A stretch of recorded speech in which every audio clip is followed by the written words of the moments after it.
Job, chapitre 42, c'est l'épilogue. On a fini.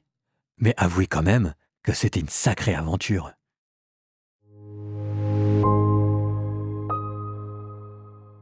Job s'adressa au Seigneur et dit « Je sais que tu peux tout et que nul projet pour toi n'est impossible. Quel est celui qui déforme tes plans sans rien y connaître? De fait, j'ai parlé sans les comprendre, de merveilles hors de ma portée dont je ne savais rien. Daigne écouter et moi je parlerai. Je vais t'interroger et tu m'instruiras.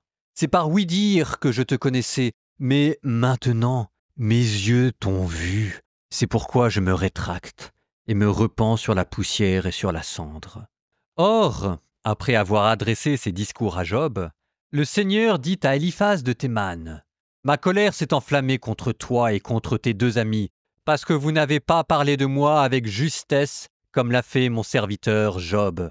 Maintenant prenez 7 taureaux et 7 béliers. Allez trouver mon serviteur Job. Offrez un holocauste en votre faveur, et Job, mon serviteur, intercédera pour vous. Uniquement par égard pour lui, je ne vous infligerai pas l'infamie méritée pour n'avoir pas parlé de moi avec justesse, comme l'a fait mon serviteur Job. » Eliphaz de Théman, Bildad de Choua et Sophar de Naama s'en allèrent et firent comme le Seigneur leur avait dit, et le Seigneur eut égard à l'intervention de Job.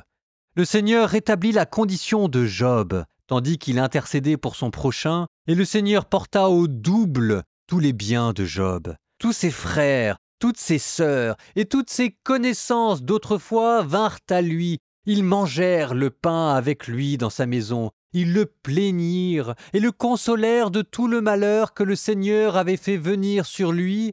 Ils lui donnèrent chacun une pièce d'argent et chacun un anneau d'or. Le Seigneur bénit la nouvelle situation de Job, plus encore que l'ancienne. Job posséda 14 000 moutons et 6 000 chameaux, 1 000 paires de bœufs et 1 000 ânesses. Il eut encore 7 fils et 3 filles. Il nomma la première Colombe, la deuxième Fleur de laurier et la troisième Ombre du regard.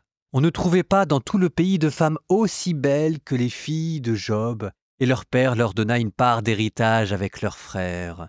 Après cela, Job vécut encore 140 ans, et il vit ses fils et les fils de ses fils, 4 générations.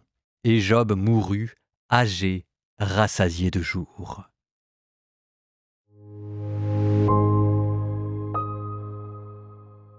Dieu rétablit Job dans son bon droit. Il dit aux amis de Job qu'ils ont mal parlé de lui, nous avons expliqué pourquoi.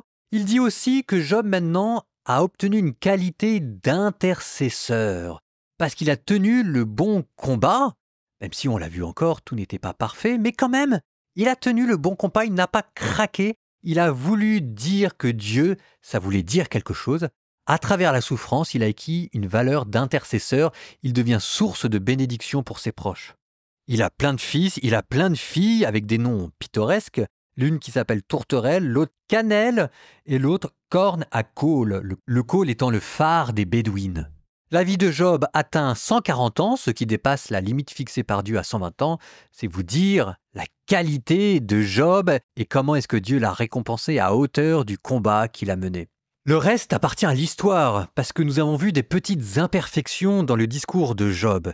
Imaginez que maintenant quelqu'un subisse la même vie de Job, mais cette fois-ci la subisse de manière parfaite, et accepte avec Dieu de mettre la main sur le Léviathan, pour combattre avec lui les forces du mal et leur astreindre la limite à ne pas franchir, qu'il le fasse avec à la fois ce sentiment d'humilité et de confiance, qu'il cherche par là à obtenir les enseignements de la souffrance, c'est-à-dire qui vous donne une autorité en face des hommes, c'est-à-dire qui permet d'éprouver votre parole, c'est-à-dire qui vous permet de vous établir comme juge compatissant entre les bons et les mauvais, qu'un tel homme existe, et le livre de Job sera accompli. Alors au moment de fermer ce livre, vous voyez tout le parcours que ça nous a fait faire du côté du mystère du mal et de la souffrance, et jusqu'à quelle hauteur cela nous a amenés.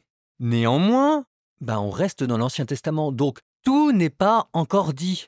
Vous avez le droit de ne pas être totalement d'accord avec Job et de ne pas être totalement satisfait. Job n'est pas Jésus. Notamment, je vous signale encore quelque chose qui n'a pas été révélé ou enseigné, c'est selon, c'est le lien qu'il peut y avoir entre la souffrance et l'amour.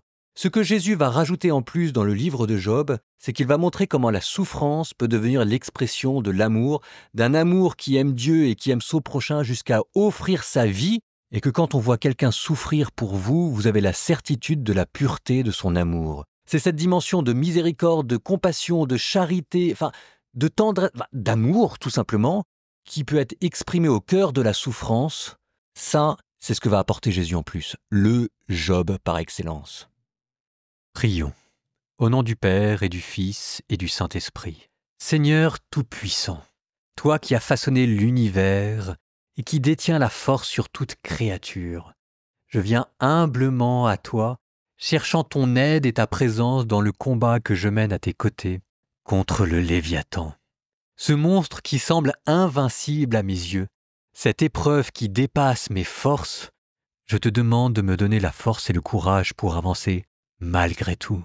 Toi seul connais la profondeur des eaux et le secret des ténèbres. Là où mes efforts sont vains, toi, Seigneur, tu peux dompter ces créatures plus redoutables que tout et briser la chaîne des épreuves. Assiste-moi, ô mon Dieu, dans cette lutte, que ton bras puissant soit mon bouclier et que ta sagesse éclaire mon chemin. Et vous, que Dieu Tout-Puissant vous bénisse, le Père, le Fils et le Saint-Esprit.